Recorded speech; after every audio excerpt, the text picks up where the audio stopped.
Shalom, selamat sore Bapak Ibu Saudara yang kasih Tuhan. Puji nama Tuhan, anugerah Tuhan boleh tercurah atas setiap kita.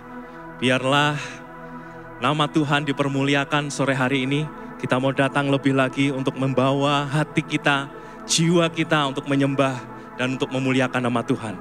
Kita mau berdoa terlebih dahulu. Ayo bersyukur Tuhan, biarlah anugerah-Mu boleh selalu tercurah atas hidup kami. Ayo bersyukur buat kasih-Mu Tuhan yang tidak pernah habis dalam kehidupan kami. Sore hari ini kami mau datang Tuhan untuk membawa hati kami, jiwa kami untuk menyembah dan memuliakan nama Tuhan.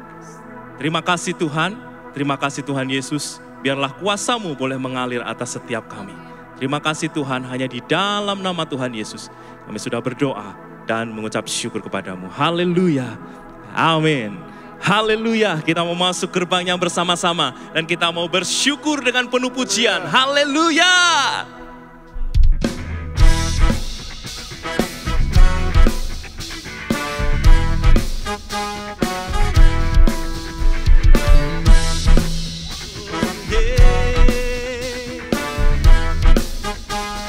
Bersama katakan, masuk gerbangnya bersyukur dengan penuh pujian, bersuka di hadiratnya, nyanyi besarkan agung namanya, pujian tiuplah sangkakala, musik dan tarian, semua makhluk di bumi di surga, dengan senang hati angkat pujian, sebab Tuhan baik.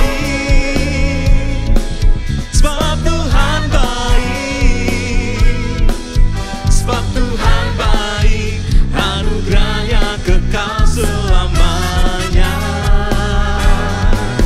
sebab Tuhan baik, haleluya. Sebab Tuhan baik,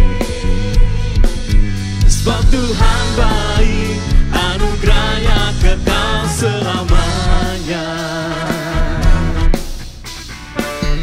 Bersama masuk gerbangnya bersyukur, masuk gerbangnya bersyukur dengan penuh pujian, bersuka di hadiratnya, nyanyi besarkan bersama-sama kita puji Dia. Pujian tiuplah sangkakala, haleluya, musik dan tarian, semua makhluk di bumi di surga, dengan senang hati angkat pujian, sebab Tuhan baik. Sebab Tuhan baik, sebab Tuhan baik, anugerahnya kekal selamanya.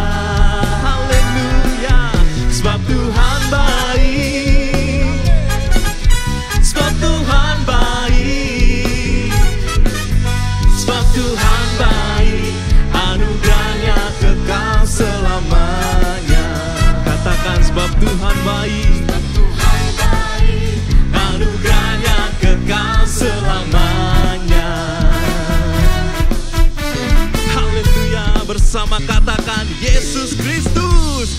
Yesus Kristus Allah Tuhanku, pencipta segalanya, datang sujud di hadapannya, angkat tanganmu, naikkan pujian, pujian tiuplah sangkakala, musik, haleluya, semua makhluk di bumi di surga, dengan senang hati angkat pujian, sebab Tuhan baik, sebab Tuhan baik, sebab Tuhan baik, anugerahnya kekal selamanya.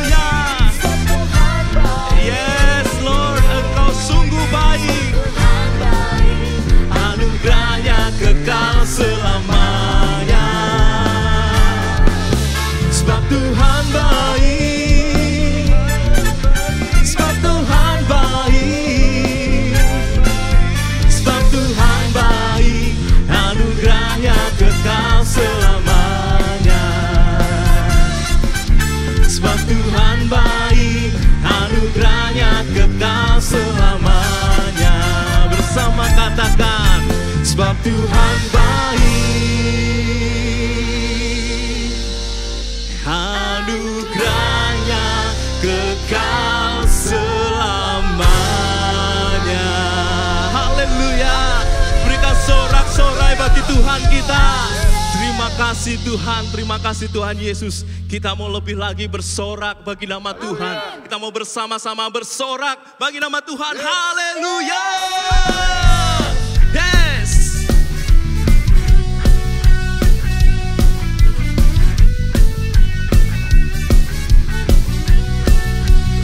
Bersama kita katakan, Yesus kau kekuatan di hidupku,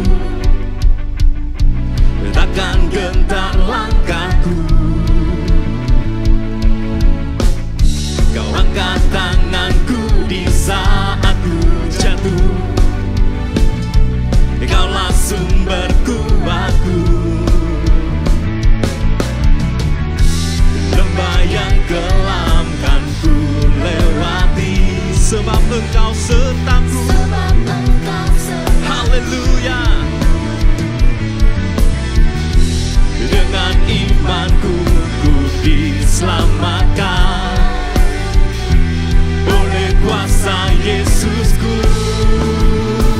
Ku angkat tanganku, ku sorakan haleluya. Namamu berkuasa, surga bumi nyatakan. Ku angkat tanganku, nyatakan kau hebat, Allah yang perkasa, berkuasa selamanya. Oh, oh, oh, oh, oh, haleluya. Bersama katakan, Yesus kau kekuatan di hidupku, takkan gentar langkah kami Tuhan. Haleluya. Kau angkat tanganku di saat ku jatuh, Kaulah sumber kuatku. Lembah yang kelam, lembah yang kelam kan ku lewati, sebab Engkau sertaku. Dengan iman kami nyatakan, dengan imanku ku diselamatkan oleh kuasa Yesusku. Ku angkat tanganku, ku sorakan haleluya. Namamu berkuasa, surga bumi nyatakan. Ku angkat tanganku, nyatakan kau hebat, Allah yang perkasa, berkuasa selamanya. Oh, oh, oh, haleluya.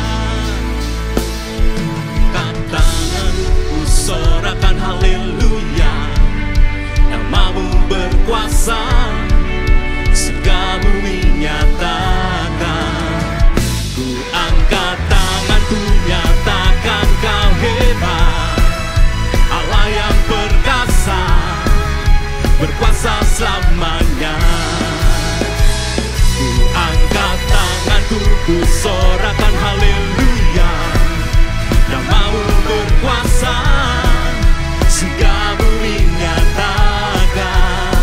Ku angkat tanganku, nyatakan kau hebat, Allah yang perkasa, berkuasa selamanya.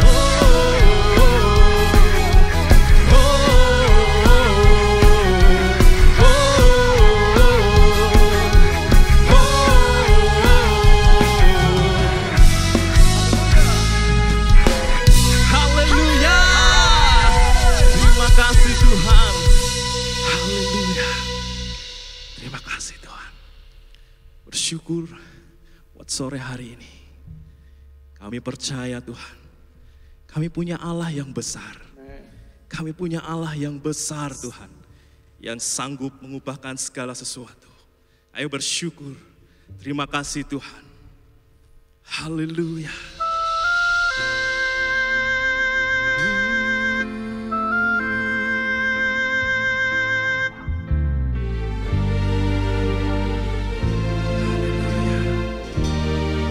Terima kasih.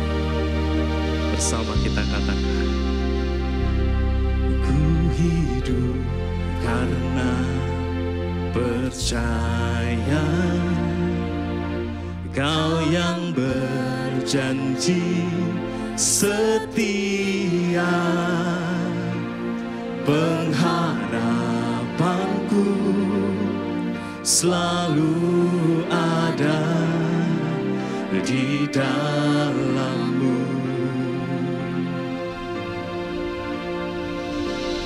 Ku tidak akan menyerah,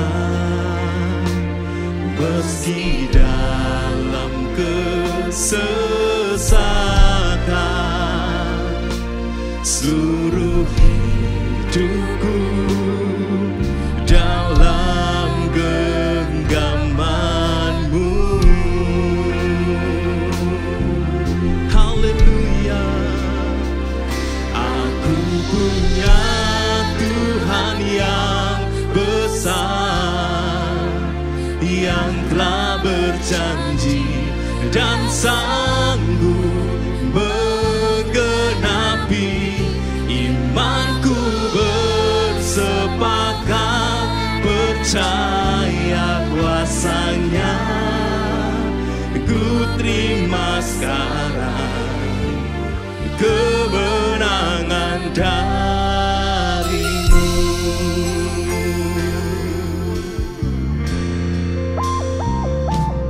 Ku hidup karena percaya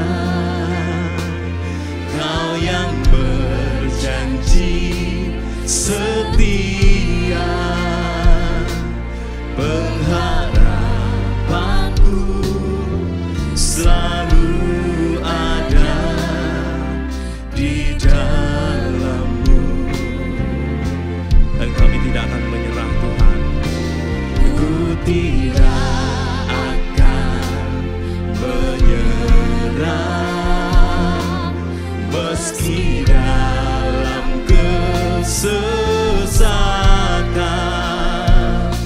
Seluruh hidupku dalam genggaman-Mu. Nyatakan, aku punya Tuhan yang besar, yang telah berjanji dan sanggup menggenapi. Imanku bersepakat percaya kuasa-Nya. Ku terima sekarang kemenangan dari-Mu. Kami punya, aku punya Tuhan yang besar, yang telah berjanji dan sanggup menggenapi. Imanku bersepakat percaya kuasa-Nya. Ku terima sekarang kemenangan dari-Mu. Haleluya. Kami mau nyatakan Tuhan, terima kasih. Haleluya.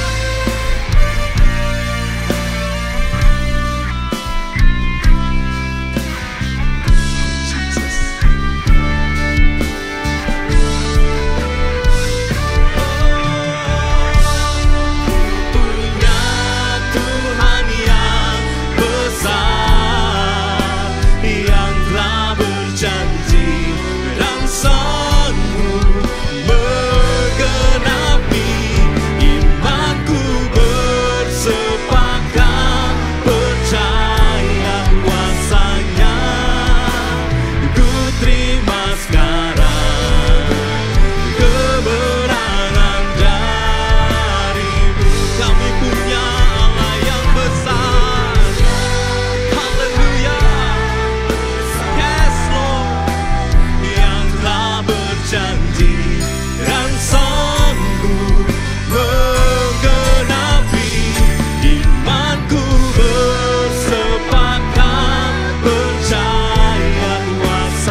percaya Tuhan, sore hari ini boleh lawatan-Mu terjadi atas setiap kami. Karena kami tahu, kami punya Allah yang besar. Kami punya Allah yang sanggup Tuhan menolong setiap kami. Dan kami mau terima kemenangan itu di dalam Engkau. Terima kasih Tuhan. Dan kita mau nyatakan lebih lagi, biarlah nama Tuhan semakin dipermuliakan dalam setiap kehidupan kita. Kita mau sama-sama nyatakan, haleluya. Kami punya Allah yang besar. Aku punya Tuhan yang besar, yang telah berjanji dan sanggup menggenapi. Imanku bersepakat percaya kuasanya. Ku terima sekarang kemenangan dari-Mu. Kami punya, aku punya Tuhan yang besar, yang telah berjanji dan sanggup menggenapi. Imanku bersepakat percaya kuasanya. Ku terima sekarang kemenangan. Haleluya.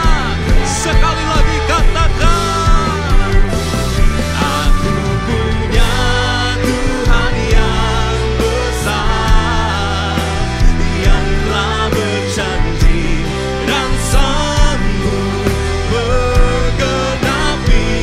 Imanku bersepakat percaya kuasanya. Ku terima sekarang kemenangan dari-Mu. Katakan dengan iman, imanku bersepakat percaya kuasanya.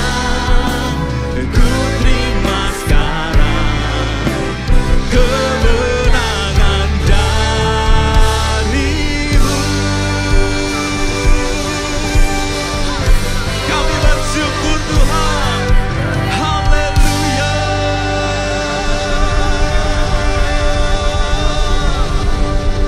Terima kasih Tuhan. Terima kasih buat pimpinan-Mu. Engkau sudah memimpin kami selama tahun yang lalu. Dan tahun ini Tuhan yang baru, terus barui hati kami. Ubahkan dari kemuliaan kepada kemuliaan. Amin. Kami butuh tangan-Mu turut campur. Yes. Ya Tuhan, ini kami, tanah liat, bentuklah kami. Yes. Ubahkan diri kami, Haleluya. supaya kami tidak, Tuhan, mengalami kehancuran. Terima kasih Bapak. Terima kasih. Berfirmanlah dan kami siap mendengar. Dalam nama Tuhan Yesus. Amin. Selamat sore. Selamat kita berbakti dalam nama dan kasih dari Tuhan kita Yesus Kristus. Pertama-tama saya ucapkan selamat tahun baru, dan kita harus terus diproses oleh Tuhan. Kita membicarakan masih dalam tema besar, yaitu kitab Maleakhi dengan tema Aku Mengasihi Kamu. Kitab Maleakhi adalah kitab yang paling keras menegur ya umat Israel yang saat itu berada dalam kondisi yang sangat merosot, baik khususnya para hamba Tuhan, para imam, ya, dan juga pernikahan, saudaraku, kekacauan dalam moral. Dan kita melihat di tengah-tengah teguran keras, Tuhan masih menyuarakan, aku mengasihi kamu. Dahsyat. Kenapa, saudaraku? Karena Tuhan ini masih tetap pegang janji kepada Bapak Abraham dan keturunannya untuk membuat mereka masuk dalam satu janji kemuliaan. Karena itu sebagai Allah, maka Bapa di sorga punya rencana, yaitu memproses mereka walaupun mereka itu berada dalam kondisi yang terpuruk, yang jelek, tapi sebagai penjunan dia akan terus bekerja, memulihkan, memproses menuju kemuliaan. Nah, saya review sedikit ya, bagaimana yang lalu saya mengemukakan Tuhan berkata, saudaraku, jikalau aku ini Bapak, di mana hormat yang kepadaku itu? Jikalau aku ini Tuhan, di mana takut kepadaku itu? Nah, dia sebagai Bapak artinya sumber. Yang pertama, sumber segala roh. Kita sudah terangkan itu, saudaraku, bahwa sebagai sumber roh, dia memberikan kita hidup. Ya, tapi hidup ini adalah karena persekutuan. Dan dimaksud kita bersekutu supaya berubah menjadi serupa dengan Yesus. Ini goal, target tertinggi dari Tuhan. Yang kedua, dia Bapa segala terang. Nah, sebagai terang, dia ingin merenovasi. Seperti bumi dulu diucapkan pertama, jadilah terang, maka terjadi anugerah yang progresif untuk mencapai penanganannya ini, mencapai kepenuhan Kristus. Jadi Tuhan mempunyai standar, masing-masing kita ini hendak dibawa sampai standarnya serupa dengan Kristus. Kepenuhan Kristus. Dan yang ketiga, yaitu dia Bapa kemuliaan. Dan sebagai Bapa kemuliaan, dia ingin memproses kita sampai menjadi anak-anak kerajaan yang mulia, yang mewarisi kemuliaan dari Tuhan yang maha mulia. Namun prosesnya itu harus melalui penderitaan. Dan inilah yang hendak kita kupas hari ini, saudaraku. Yaitu satu kali Tuhan mempunyai tujuan, tubuh kita ini akan diubah menjadi tubuh yang mulia. Dan ini rencana Tuhan yang maha tinggi. Dalam Roma 8 ayat 17 dikatakan bahwa kita sebagai umat Allah itu adalah anak. Kalau anak, ahli waris, ya, untuk menerima janji-janji. Dan salah satu janji dari Tuhan itulah dipermuliakan bersama dengan Yesus. Namun siapa yang mau bersama dengan Yesus, dia juga mesti harus lewat jalur yang dialami oleh Yesus. Apa itu? Penderitaan. Karena itu dalam kitab Malakhi 1 ayat 6 A dan B berbunyi sebagai berikut. Seorang anak menghormati bapaknya dan seorang hamba menghormati tuannya. Jika aku ini Bapa, di manakah hormat yang kepadaku itu? Ya, Tuhan mengingatkan kita, dia sebagai Bapa. Sebagai Bapa dia merencanakan, yaitu setiap manusia yang akan ditanganinya, ya, itu akan mencapai kemuliaan. Seperti yang dikatakan dalam kitab Mazmur 8 ayat 4 dan 6 yang berbunyi seperti ini. Jika aku melihat langitmu, buatan jarimu, bulan dan bintang-bintang yang kau tempatkan, apakah manusia sehingga engkau mengingatnya? Apakah anak manusia sehingga engkau mengindahkannya? Namun engkau telah membuatnya hampir sama seperti Allah dan telah memahkotainya dengan kemuliaan dan hormat. Iya, pemazmur dia kagum dengan Tuhan. Siapa toh kami ini? Apa toh manusia? Sampai Tuhan itu ingat. Ingat siapa? Ingat manusia. Walaupun sudah jatuh, dia masih ingat bagaimana memulihkan. Dan Tuhan mengindahkan. Ya, saudaraku, bahkan mengindahkan untuk dikatakan dibuat hampir sama seperti Allah. Wow, ini target luar biasa. Jadi Tuhan itu mencanangkan satu target yang sangat tinggi. Manusia itu mau dibuat hampir sama. Dalam arti, ada yang tidak sama yaitu maha kuasa, ya, maha tahu. Itu manusia dikurangi, ya. Tapi yang lain sama dalam kesucian, sama dalam kemurahan hati, sama dalam kasih. Bahkan dikatakan memahkotai dengan kemuliaan dan hormat.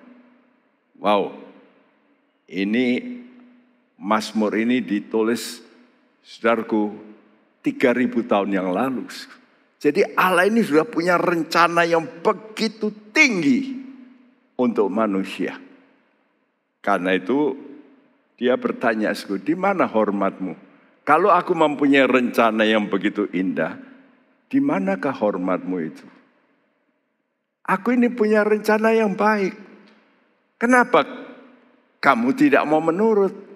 Ya, kemuliaan dan kehormatan ini rencana, bukan untuk orang yang baik, tapi bagi manusia yang berdosa. Asalkan mereka mau percaya. Percaya apa, Percaya jalur, yaitu anugerah. Dan anugerah Allah itu adalah pribadi. Sekali lagi, anugerah Allah bukan keselamatan, tapi pribadi penyelamat. Hanya orang yang betul-betul menerima pribadi Yesus, maka dia akan selamat. Karena itu harus percaya anugerah yang terbesar itu adalah Yesus, Allah yang menjadi manusia. Dan inilah yang ditolak oleh banyak orang. Menganggap mana mungkin Allah mau jadi manusia. Tapi itulah iman Kristiani. Bertumpu pada satu titik yang paling penting ini.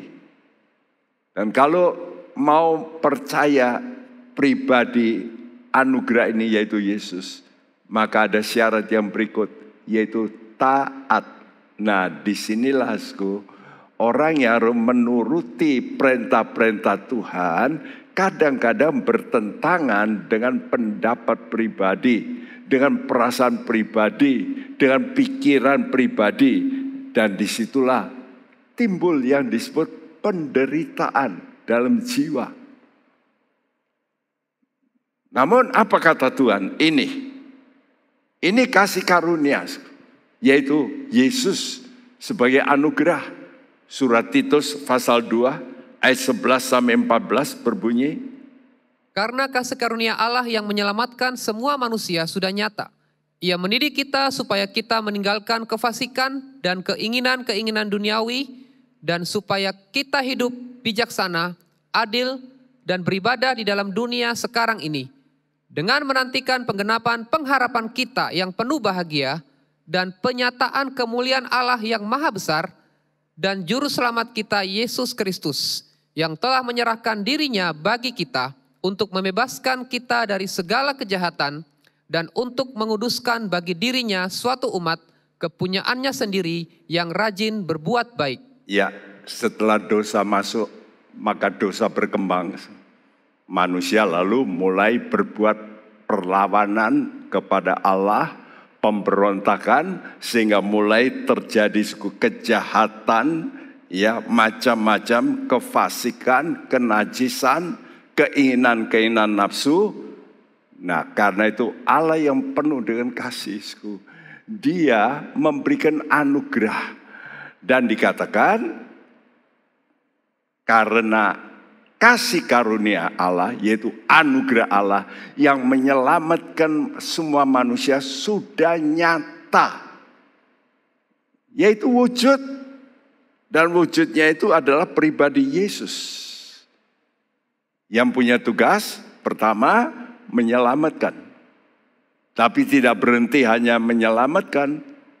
Yang kedua penting yaitu mendidik kita. Supaya kita ini bisa dengan pengertian, dengan pikiran, perasaan, kehendak, kita dengan rela meninggalkan kefasikan dan keinginan-keinginan dunia. Supaya apa?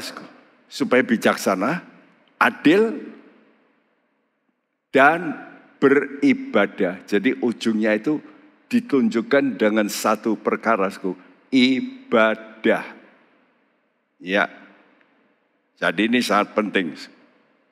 Nah, namun tidak langsung akan mendapat yang menjadi proyeksi Tuhan. Karena Tuhan itu punya timetable, waktu, proses waktu. Karena itu disuruh menanti penggenapan, pengharapan kita yang penuh bahagia. Saudaraku, disinilah banyak orang tidak sabar dalam menanti. Ya. Menanti apa? Menanti penyataan kemuliaan Allah. Jadi kemuliaan Allah ini betul-betul akan nyata. Namun perlu ditunggu dengan kesabaran. Dan dengan kesabaran supaya diproses. Dari kemuliaan kepada kemuliaan. Supaya kita makin kudus. Untuk ini saudara terus diproses dalam hal kekudusan, dan Anda juga terus dilatih untuk berbuat baik terus sampai mati. Ya, sampai tubuh kita dosa ini diganti dengan tubuh kemuliaan. Jadi anugerah Allah yang diberikan Bapa kepada manusia, itulah Yesus, anaknya. Dia mempunyai dua tugas. Yang pertama, menyelamatkan manusia dari dosa. Bagaimana dia bisa menyelamatkan manusia? Maka dia perlu namanya bayar harga. Karena itu dia menyerahkan dirinya. Dia disalib, dihajar, keluar darah. Ya, karena dosa itu hanya dapat disucikan dengan darah. Karena itu Yesus, Allah yang menjadi manusia, itu mau rela memberikan nyawanya untuk membebaskan kita dari segala kejahatan. Wow, ini harus kita hayati. Nah, kalau kita bisa mengerti ini, maka ada satu keinginan untuk taat. Waktu kita dididik. Kenapa banyak orang dididik oleh Tuhan tidak taat? Karena tidak mengerti harga yang begitu mahal. Mendidik orang percaya untuk apa? Meninggalkan kefasikan. Hal-hal yang jahat. Keinginan dunia, nafsu. Supaya hidup bijaksana, adil, dan beribadah. Karena itu wujud daripada keinginan kita untuk meninggalkan itu melalui ibadah. Dan dalam ibadah itulah kita lalu bisa mengalami perubahan. Kita bisa meninggalkan hal-hal yang negatif, yang tidak benar. Sampai kita menjadi kudus dan terus berbuat baik. Melalui ibadah kita kumpul dengan saudara seiman. Disitulah Tuhan training kita, melatih kita untuk berbuat baik. khususnya dengan saudara seiman. Ya. Nah, sambil kita beribadah, kita menanti. Menanti apa? Penggenapan janji Tuhan, penyataan bahwa betul akan terjadi kemuliaan seperti yang sudah terjadi dengan Yesus. Ya. Kalau kita melihat bagaimana Yesus setelah mati, dia naik ke sorga, dia dimuliakan. Nah, seperti itu jalurnya. Ya. Nah, Allah memberi teladan yaitu melalui Bapak Abraham sebagai bapak orang percaya. Nah, bagaimana Bapak Abraham ini bisa menjadi orang yang dimuliakan oleh Tuhan? Sehingga akhirnya dia disebut ini kedudukan yang mulia, bapaknya orang percaya. Dan Bapak Abraham menjadi berkat bagi bangsa-bangsa. Bukan main. Kita kadang-kadang hanya menjadi berkat bagi keluarga kita. Titik, selesai. Kepada orang lain kurang. Apalagi kepada gereja Tuhan makin sedikit. Apalagi kepada bangsa-bangsa. Tapi sudah lihat, Abraham itu dia hatinya begitu mulia. Dan dia harus melalui proses yang tidak mudah. Ya, proses itu yang pertama adalah percaya. Anugerah yang diberikan Tuhan kepadanya yaitu percaya bahwa dijanjikan lahir Ishak. Dan dia percaya, dia tunggu dengan keyakinan sampai 25 tahun dia menanti. Menanti apa? Penggenapan pengharapan. Dan dia melihat wujud Ishak. Tapi begitu Ishak lahir, mulai jadi besar, remaja, Tuhan memerintahkan, kamu serahkan anak itu. Ya, kamu sembelih menjadi korban. Wow, coba bayangkan, kalau saudara sebagai ayah, disuruh demikian, mungkin sudah berkata, Tuhan ini apa enggak salah? Apa Tuhan ini berpikiran waras? Tapi Bapak Abraham, dia taat. Tadi saya katakan, waktu orang itu taat, itu ada satu rasa ketundukan yang disertai penderitaan. Contohnya kalau saudara harus mengampuni orang yang merugikan begitu besar, tapi saudara harus berdamai. Wah, tidak mudah. Dan inilah yang Tuhan berikan pada manusia, anugerah, dua anugerah ini. Seperti Filipi 1 ayat 29 yang berbunyi, sebab kepada kamu dikaruniakan bukan saja untuk percaya kepada Kristus, melainkan juga untuk menderita untuk Dia. Ya, jadi ada dua hal anugerah. Anugerah percaya pada Yesus, Allah yang menjadi manusia, ya, tapi juga menderita untuk Dia, untuk Kristus. Jadi perhatikan, hal yang kedua inilah seringkali sering ditolak oleh manusia. Sulit untuk mengikuti tapak iman Abraham. Penderitaan untuk Dia, untuk Yesus, untuk sang kebenaran, untuk taat. Ya. Dan ini pun tidak dilakukan oleh para imam. Sehingga Tuhan tegur dalam kitab Maleakhi 1 ayat 6 itu, ya, Tuhan kata, jikalau aku ini Tuhan, di manakah takut yang kepadaku itu, firman Tuhan semesta alam terhadap kepada kamu, hai para imam yang menghina namaku. Wow, yang menjadi kunci, pendidik. Karena itu dunia ini, kenapa kacau? Karena banyak pendidik yang salah. Bahkan begitu banyak orang Kristen pun, saudaraku, yang disebut agama Kristen pun banyak yang tidak sesuai dengan Alkitab. Ya, saudara yang sudah belajar teologi, ya saudara tahu, ada hal-hal ya teologi yang sangat berbeda dengan apa yang diajarkan oleh Alkitab, oleh Rasul Paulus.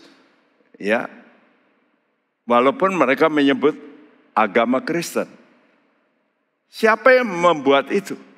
Pendidiknya. Karena itu nanti Tuhan akan hakimi luar biasa para pendidik ini. Ya, begitu juga kita melihat terjadinya macam-macam kerusuhan di dunia ini. Semua itu ada yang ngatur pendidiknya ini, yang mempunyai satu tujuan, ya, yang berbeda dari firman Tuhan. Nah, apa itu jalan kemuliaan? Ya, seperti yang dilakukan oleh Bapak Abraham. Dia harus menyembelih anaknya sendiri. Wah, itu penderitaan batin yang luar biasa. Jiwanya seperti dipotong-potong. Tapi dia lakukan karena taat. Ya. Jadi melalui penderitaan itulah jalan kemuliaan. Dan inilah yang tidak mau dimengerti oleh orang-orang zaman Maliaki. Kenapa Tuhan ini kok hajar kami dengan bangsa lain yang penyembah berhala? Kami ini kan menyembah Tuhan. Dan itu pun dipertanyakan oleh Habakuk. Tuhan, kenapa engkau biarkan? Kami diinjak-injak oleh bangsa Babel, oleh Asyur untuk kerajaan utara, kerajaan selatan oleh Babel. Kenapa Tuhan biarkan? Bukankah mereka penyembah berhala? Kami tidak. Tapi mereka juga jatuh. Karena melihat, orang penyembah berhala kok lebih eksis, lebih hebat. Maka ada Raja Ahaz meniru penyembahan berhala dari musuh. Dia bawa ya ke negaranya. Juga Manasya. Bahkan tempat ibadah diganti. Penuh dengan berhala-berhala. Wah, Tuhan itu marah bukan main. Jadi kita melihat, Tuhan mau hajar, tapi salah dimengerti. Mereka pikir, loh kalau begitu yang menghajar ini yang benar. Lebih hebat dari kami. Jadi kami mau niru. Wah, celaka. Karena itu mari kita hati-hati. Ya, dan bukan hanya pada zaman Maleakhi. Kalau kita sejajarkan dengan zaman sekarang, zaman gereja, maka zaman gereja itu pun akan diakhiri dengan zaman Laodikea. Ya, dan di situ juga terjadi pengajaran-pengajaran yang menyebabkan Tuhan itu berada di luar. Tidak boleh ikut-ikut, karena itu dalam Wahyu pasal 3 ayat 20 sampai dikatakan, tengok aku berdiri di depan pintu sambil mengetok. Kata-kata itu sebetulnya ditujukan bukan untuk orang Kristen baru, ya, tapi sebetulnya untuk jemaat, karena itu surat kepada jemaat. Jadi sepertinya aktivitas ada, tetapi Tuhan di luar pintu. Sedih. Karena itu kita kembali dari rencana Allah yang sudah tadi kita bacakan dalam Mazmur pasal 8. Itu diulangi dalam Ibrani pasal 2 ayat 6 sampai 10. Saya ulangi beberapa bagian, tapi ada memang tulisan yang berbeda dan ditambahi sekarang dengan pengertian, ya. Oh, ini loh yang akan diterangkan maksudnya. Ibrani 2 ayat 6 sampai 10.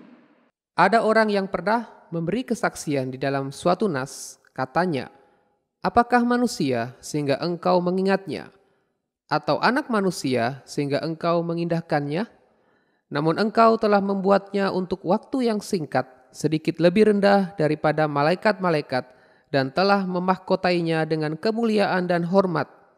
Segala sesuatu telah engkau taklukkan di bawah kakinya. Sebab dalam menaklukkan segala sesuatu kepadanya, tidak ada sesuatu pun yang ia kecualikan, yang tidak takluk kepadanya. Tetapi sekarang ini belum kita lihat bahwa segala sesuatu telah ditaklukkan kepadanya. Tetapi dia yang untuk waktu yang singkat dibuat sedikit lebih rendah daripada malaikat-malaikat, yaitu Yesus, kita lihat yang oleh karena penderitaan maut dimahkotai dengan kemuliaan dan hormat, supaya oleh kasih karunia Allah ia mengalami maut bagi semua manusia. Sebab memang sesuai dengan keadaan Allah, yang baginya dan olehnya segala sesuatu dijadikan, yaitu Allah yang membuat banyak orang kepada kemuliaan, juga menyempurnakan Yesus yang memimpin mereka kepada keselamatan dengan penderitaan. Ya, ayat ini mirip bukan? Mazmur 8, ayat tadi yang telah kita baca dengan Ibrani pasal 2 ini. Bedanya dalam Ibrani pasal 2 ini disisipkan, yaitu kesejajarannya dengan Yesus. Kalau di Mazmur hanya untuk manusia, ya rencananya sama. Tadi dikatakan bahwa manusia itu dibuat hampir sama dengan Allah. Tapi di sini dikatakan ya bahwa dibuat sedikit lebih rendah. Ya. Jadi memang manusia ini dibuat sama dengan Allah, cuma sedikit bedanya. Ya. Dan dimahkotai dengan kemuliaan dan hormat. Nah, dalam menerangkan itu lalu dikatakan di sini bahwa segala sesuatu hendak ditaklukkan di bawah kakinya. Sekarang ditujukan pada Yesus sebagai pemimpin kita, dan kita pun nanti juga mengalami hal yang sama karena kita ini tubuhnya ya. Kalau kita tubuhnya, maka kaki ini tubuh Kristus, itulah gereja. Jadi nanti Tuhan itu akan menaklukkan segala perkara, ditaklukkan di mana? Juga di bawah kaki gereja. Namun dikatakan sekarang belum kita lihat bahwa itu terjadi. Belum. Gereja belum menjadi penguasa ya atas segala di muka bumi ini. Belum. Untuk bersama berkuasa bersama Kristus. Ya, tetapi di sini katakan tetapi dia. Nah, di sini disisipkan tentang Yesus.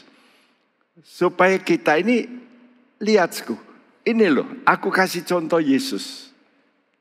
Yesus untuk waktu yang singkat.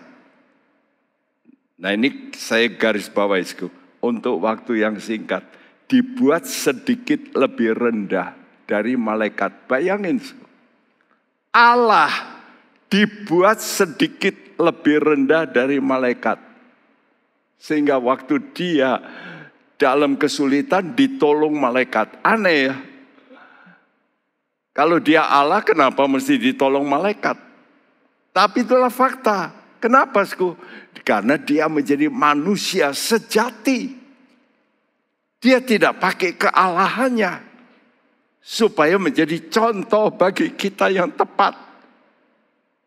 Dan kita melihat waktu Yesus menjadi manusia, maka dia menderita. Dikatakan sini oleh karena penderitaan maut.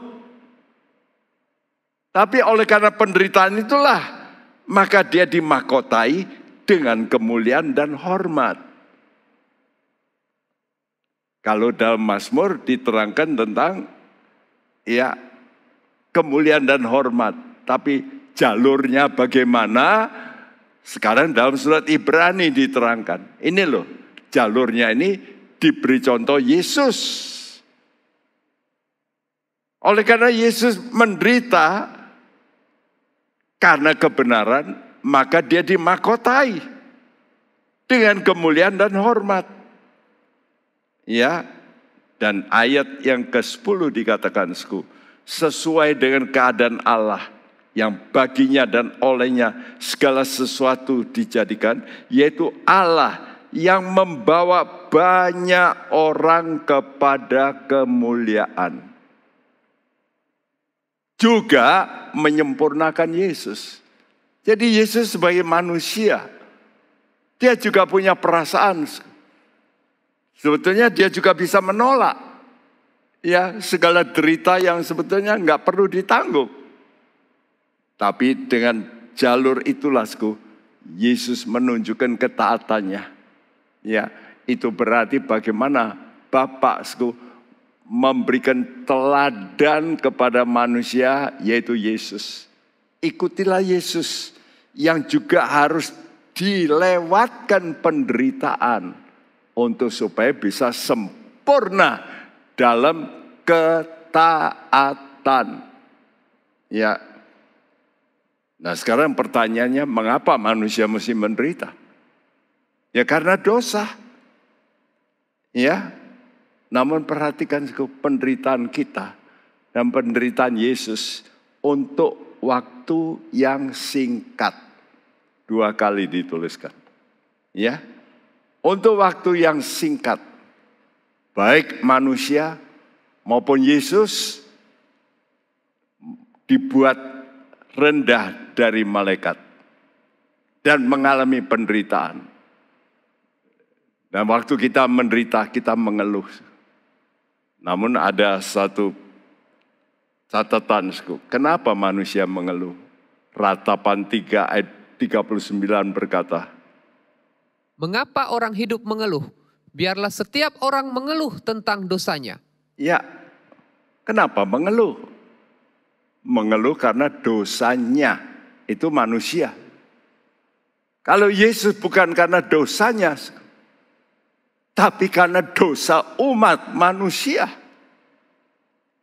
Nah, kalau Yesus saja mau menderita karena dia sendiri tidak berbuat dosa. Padahal kita ini manusia pendosa. Bukankah kita juga mesti rela? Oh ya, Yesus saja rela. Kenapa kita tidak? Karena itu waktu Yesus harus diproses. Waktu titik yang sangat penting itulah di Taman Getsemani. Dia sebentar harus disalibkan. Di situ dia bergumul. Dan waktu dia bergumul, dalam doa dia berkata, jadilah kehendakmu Bapa. Jadi kalau begitu, kita pun saat menderita perlu kita berdoa. Kita berdoa untuk apa? Untuk menundukkan pikiran kita, perasaan kita, kehendak kita kepada kehendak Bapa. Itu artinya merendahkan diri atau mengosongkan diri. Mari teman-teman, belajarlah untuk rela mengalami apa yang Tuhan perintahkan. Kadang-kadang kita nggak bisa terima ya kalau perintah Tuhan kata, ampunilah mereka yang merugikan kamu. Kalau dalam surat Ibrani pasal 10 dikatakan, mereka yang merampas kekayaanmu, ya kamu mesti relakan. Aduh, ikut Tuhan kok begitu. Ya itulah. Memang Tuhan ingin tes. Tapi untuk waktu yang singkat. Ketahui, penderitaanmu itu untuk waktu yang singkat. Namun untuk waktu yang singkat itu Bapa kita di sorga bukannya diam saja. Dia ya supaya kamu rasakanlah penderitaanku. Tidak, Dia sebagai Bapa tahu menjadi penghibur. Karena itu subtema ini Bapa menghibur. Puji nama Tuhan. Bapa kita adalah Bapa yang baik. yang tahu waktu kita menderita, kita ini perlu hiburan. Berapa banyak kali orang-orang yang benar itu tidak luput dari namanya derita. Dalam kitab Mazmur 25 dikatakan banyaklah ya derita orang-orang saleh. Bahkan dikatakan banyak seperti yang dialami oleh Daud. Bukankah Daud berbuat baik? Kenapa toh mesti menderita? Aneh ya. Kenapa mesti lewat itu? Karena Tuhan ingin iman kita teruji. Bahwa betul janji Tuhan itu pasti digenapi. Penderitaan kita pasti diganti dengan kemuliaan. Karena itu Tuhan kata, aku mau menghibur kamu. Khususnya Alkitab kita ini. Dalam surat Roma 15, bahwa Alkitab kita ini adalah sumber penghiburan. Karena itu saudara yang menderita, jangan lupa baca Alkitab. Ya. Dan waktu sudah baca Alkitab, janji-janji Tuhan itu bisa menghibur. Oh ya, Daud saja yang begitu baik harus menderita. Yesus yang tanpa salah harus menderita. Nah, kalau kita baca bagaimana akhirnya kita itu akan terhibur. Seperti Ayub. Bagaimana dia orang baik, tapi menderita. Tapi akhirnya diganti Tuhan 2 kali. Dan kalau kita baca itu, hati kita lalu bisa terhibur. Oh ya Tuhan, kuatkanlah saya melalui proses ini.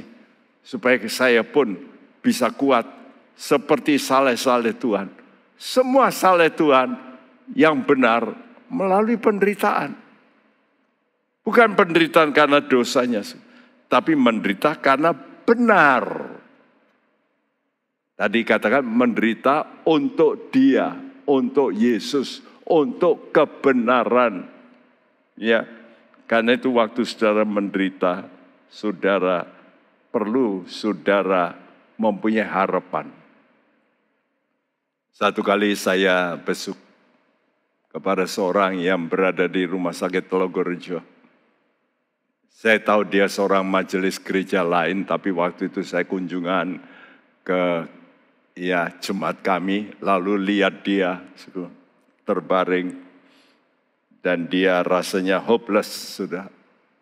Lalu saya datangi, saya kasih firman, saya masih ingat sampai sekarang ayat yang saya bacakan.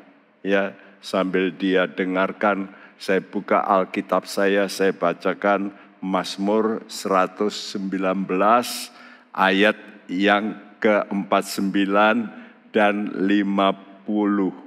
Ingatlah firman yang kau katakan kepada hambamu, oleh karena engkau telah membuat aku berharap. Inilah penghiburanku dalam sengsaraku, bahwa janjimu menghidupkan aku. Jadi apa hiburan yang terbaik? Bukan ke bioskop, bukan ke tempat-tempat hiburan. Tapi ini janji Tuhan. Kalau saudara suka baca janji Tuhan, hatimu itu lalu bisa terhibur. Wah iya Tuhan. Daud saja yang jauh lebih baik dari kami menderita juga. Musa yang begitu rela memimpin menderita juga. Ya, Rasul Paulus lagi seringkali mau dibunuh, dicambuk 5 kali. Bukan main. Kalau kita melihat saleh-saleh Tuhan, kita mestinya malu. Mereka ini tahan. Kenapa? Karena ini janji Tuhan. Dan janji Tuhan ini pasti digenapi. Ya. Karena itu sebagai Bapak yang penuh belas kasihan, dia tentu tahu menghibur anak-anaknya. Karena itu dia juga tuliskan, dan ini ditulis oleh Rasul Paulus yang mengalami begitu banyak penderitaan. Kalau nanti saudara baca 2 Korintus pasal 11, dia tuliskan rentetan daftar penderitaannya. Dan kalau saudara baca, saudara belum apa-apanya. Karena itu banyak orang Kristen kalau komplain karena kurang baca Alkitab.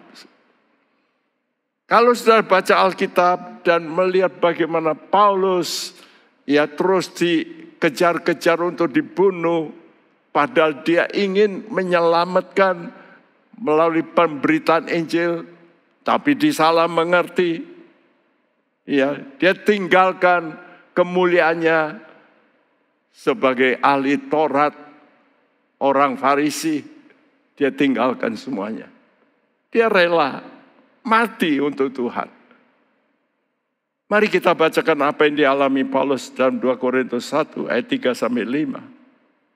Terpujilah Allah Bapa Tuhan kita Yesus Kristus, Bapa yang penuh belas kasihan dan Allah sumber segala penghiburan, yang menghibur kami dalam segala penderitaan kami, sehingga kami sanggup menghibur mereka yang berada dalam bermacam-macam penderitaan dengan penghiburan yang kami terima sendiri dari Allah.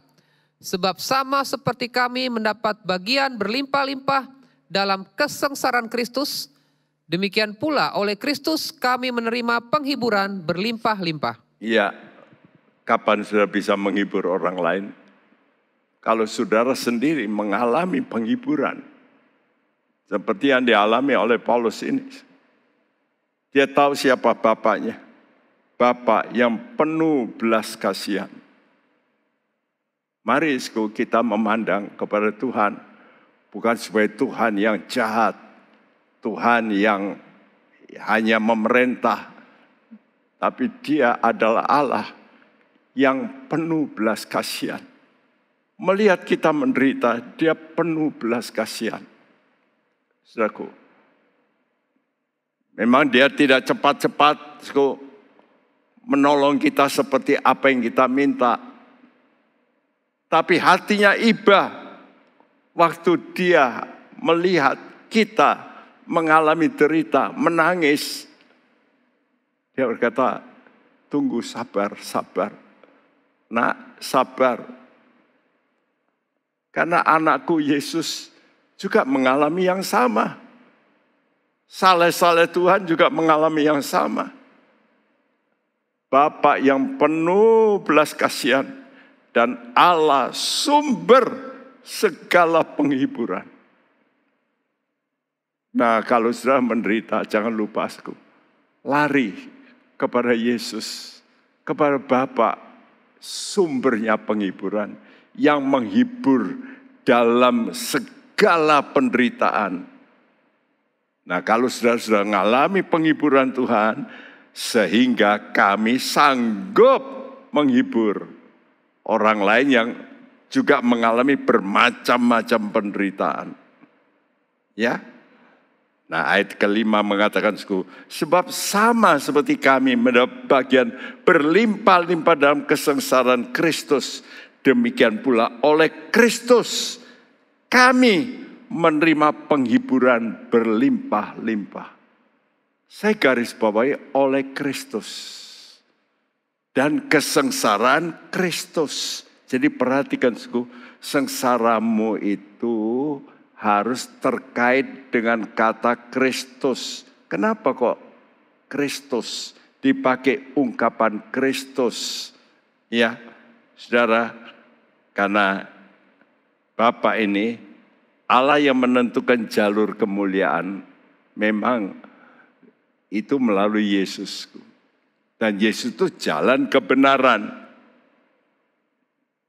Jadi yang disebut saudara menderita anugerah kebenaran itu karena Kristus.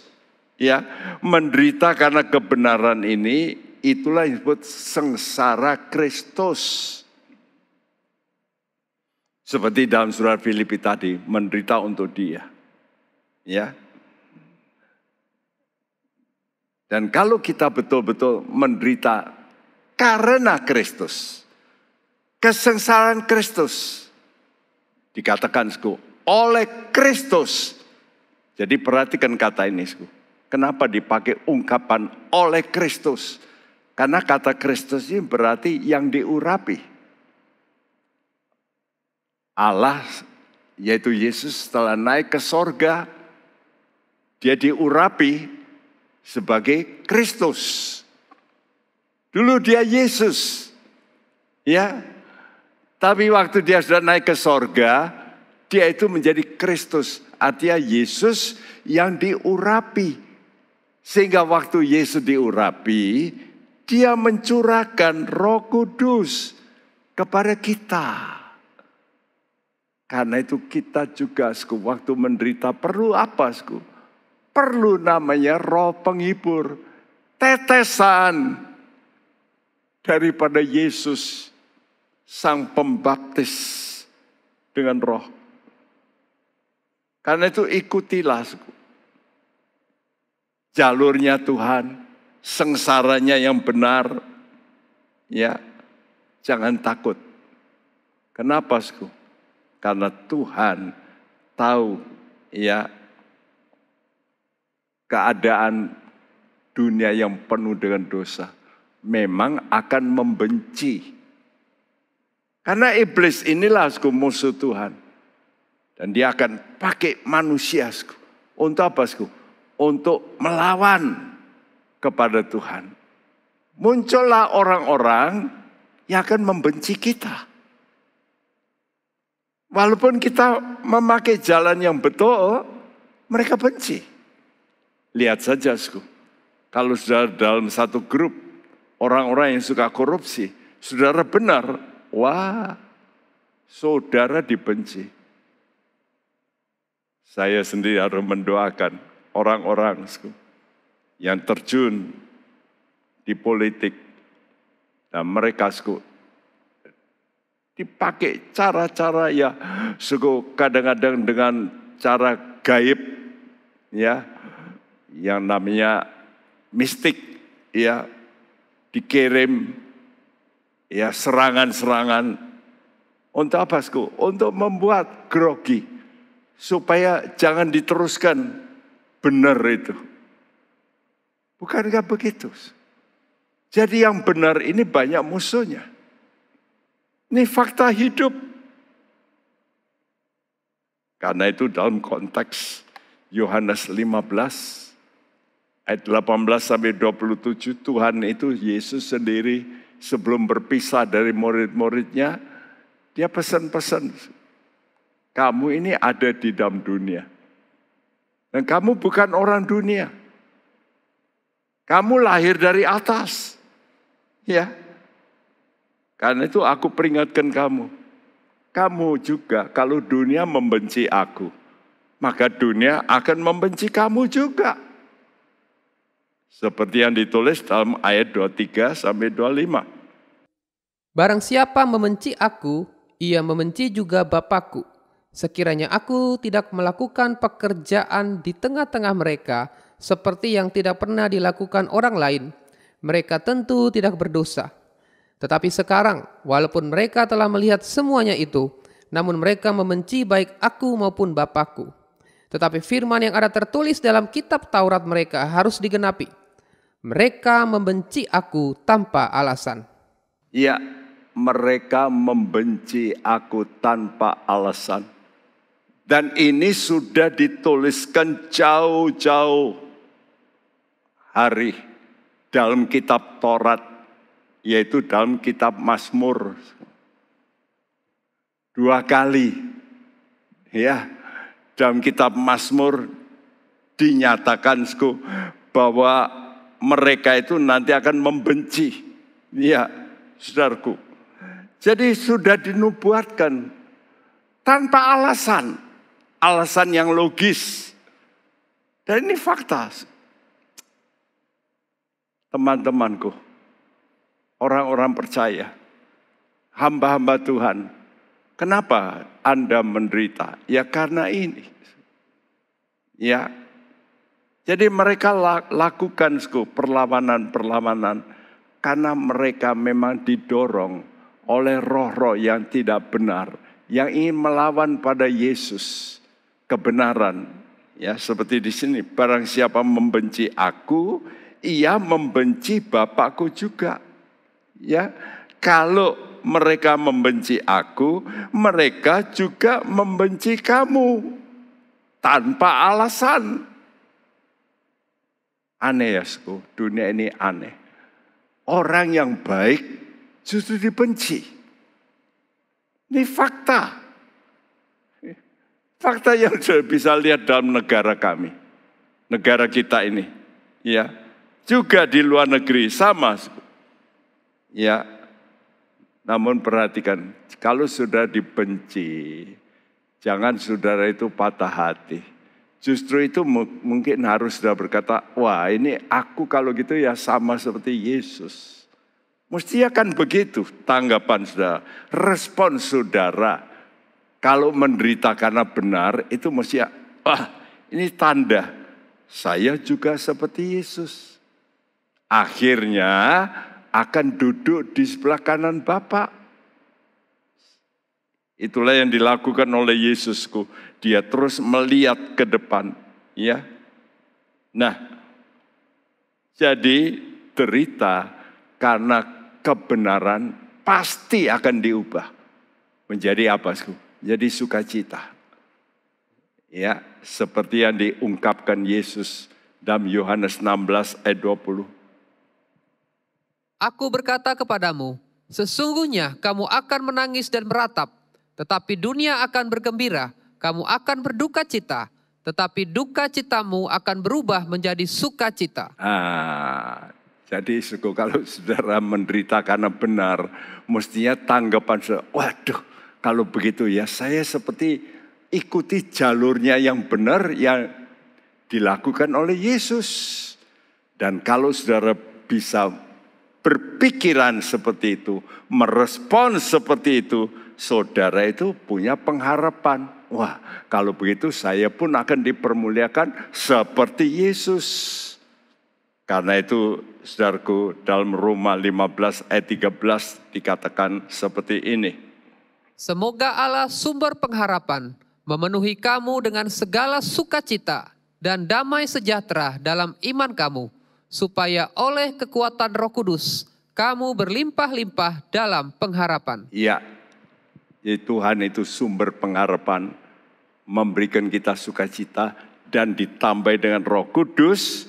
Ya, jadi firman Tuhan memberikan pengharapan, tapi ditambah dengan Roh Kudus, maka kamu akan berlimpah-limpah dalam pengharapan.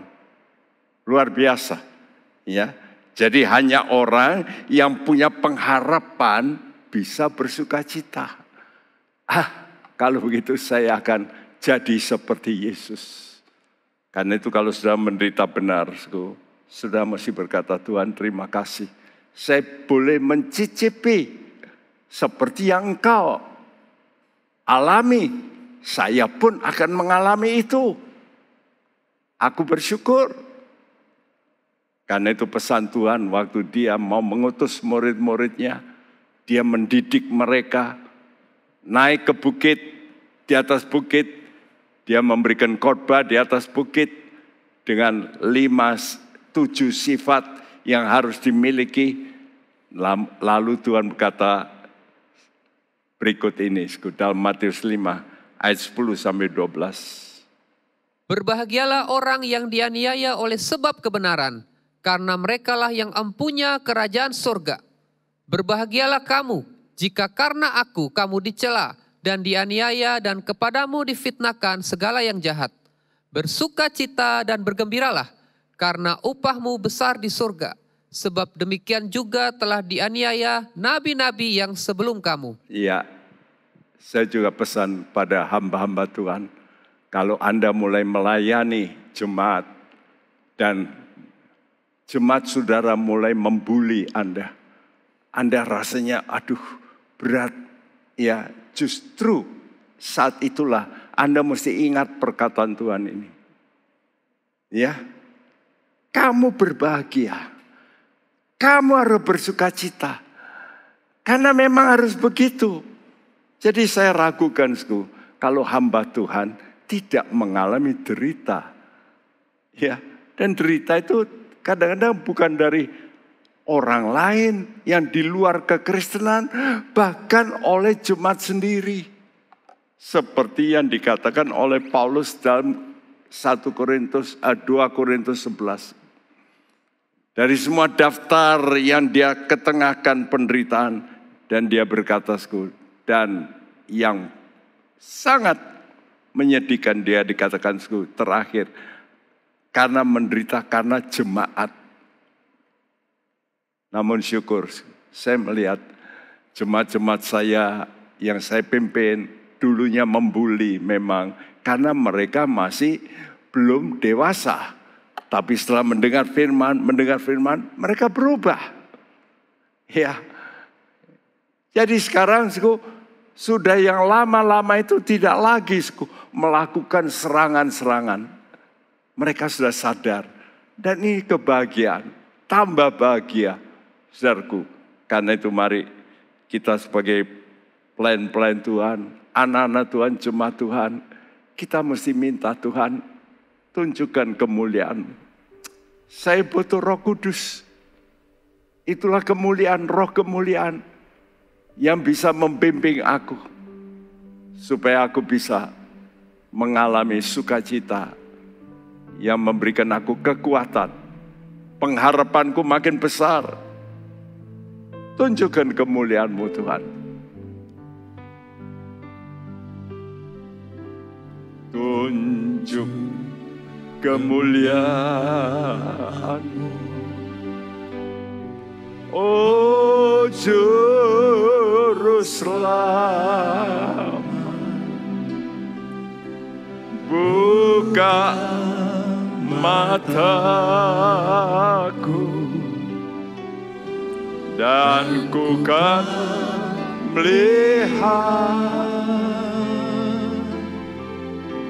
Engkau yang heran,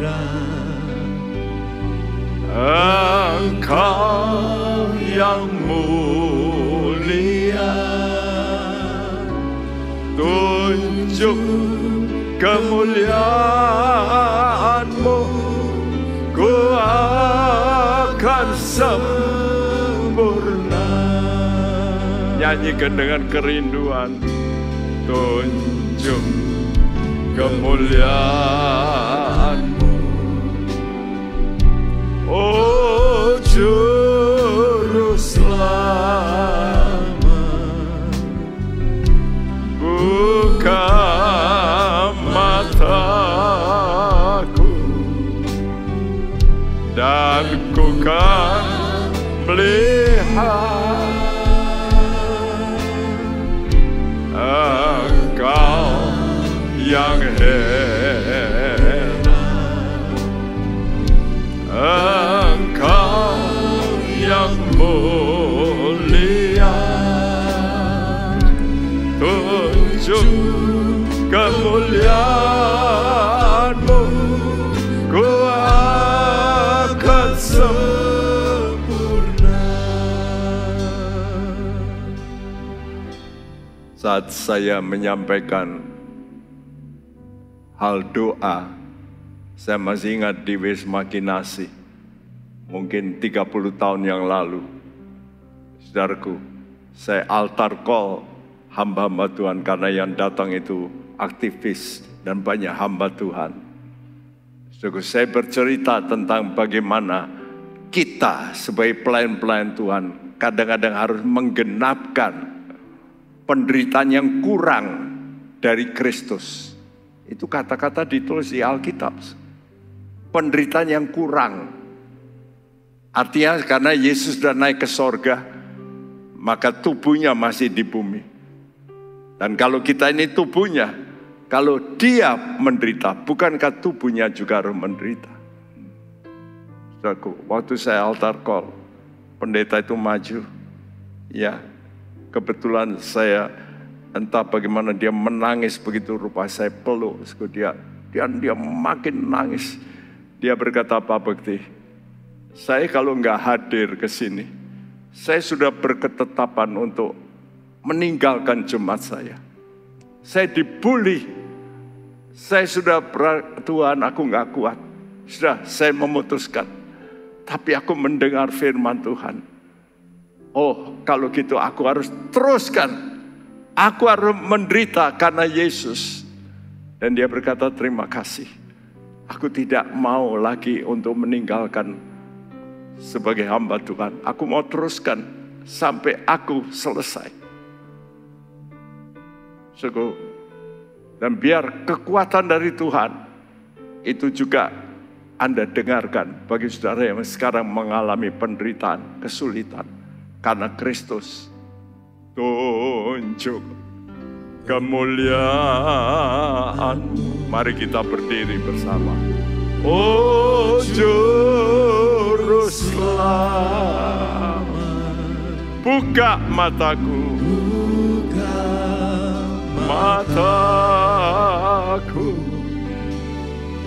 dan ku kan melihat Engkau yang hebat, Engkau yang mulia, tunjuk kemuliaan-Mu, ku akan sempurna. Engkau yang heran, Engkau yang heran. Amin Tuhan. Engkau yang mulia, tunjuk kemuliaan-Mu, ku akan sempurna. Engkau yang heran, Engkau yang heran, Engkau yang mulia, Engkau yang mulia, tunjuk kemuliaan-Mu, ku akan sempurna. Tunjuk kemuliaan-Mu, ku akan sempurna. Haleluya.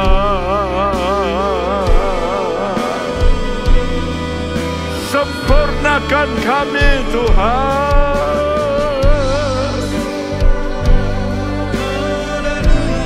Kodia sedeke.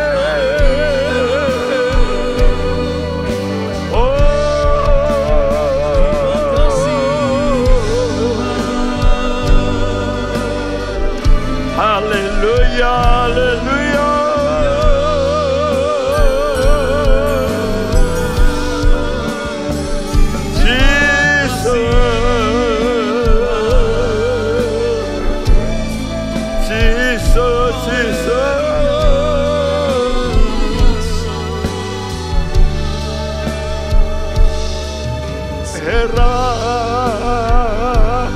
Engkau yang mulia,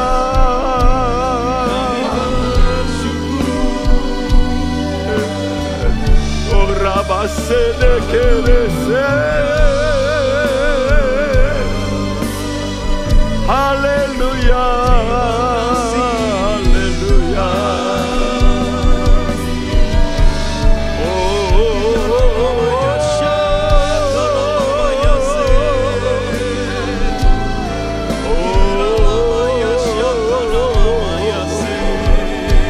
Ya Tuhan, ya Tuhan, terima kasih Tuhan.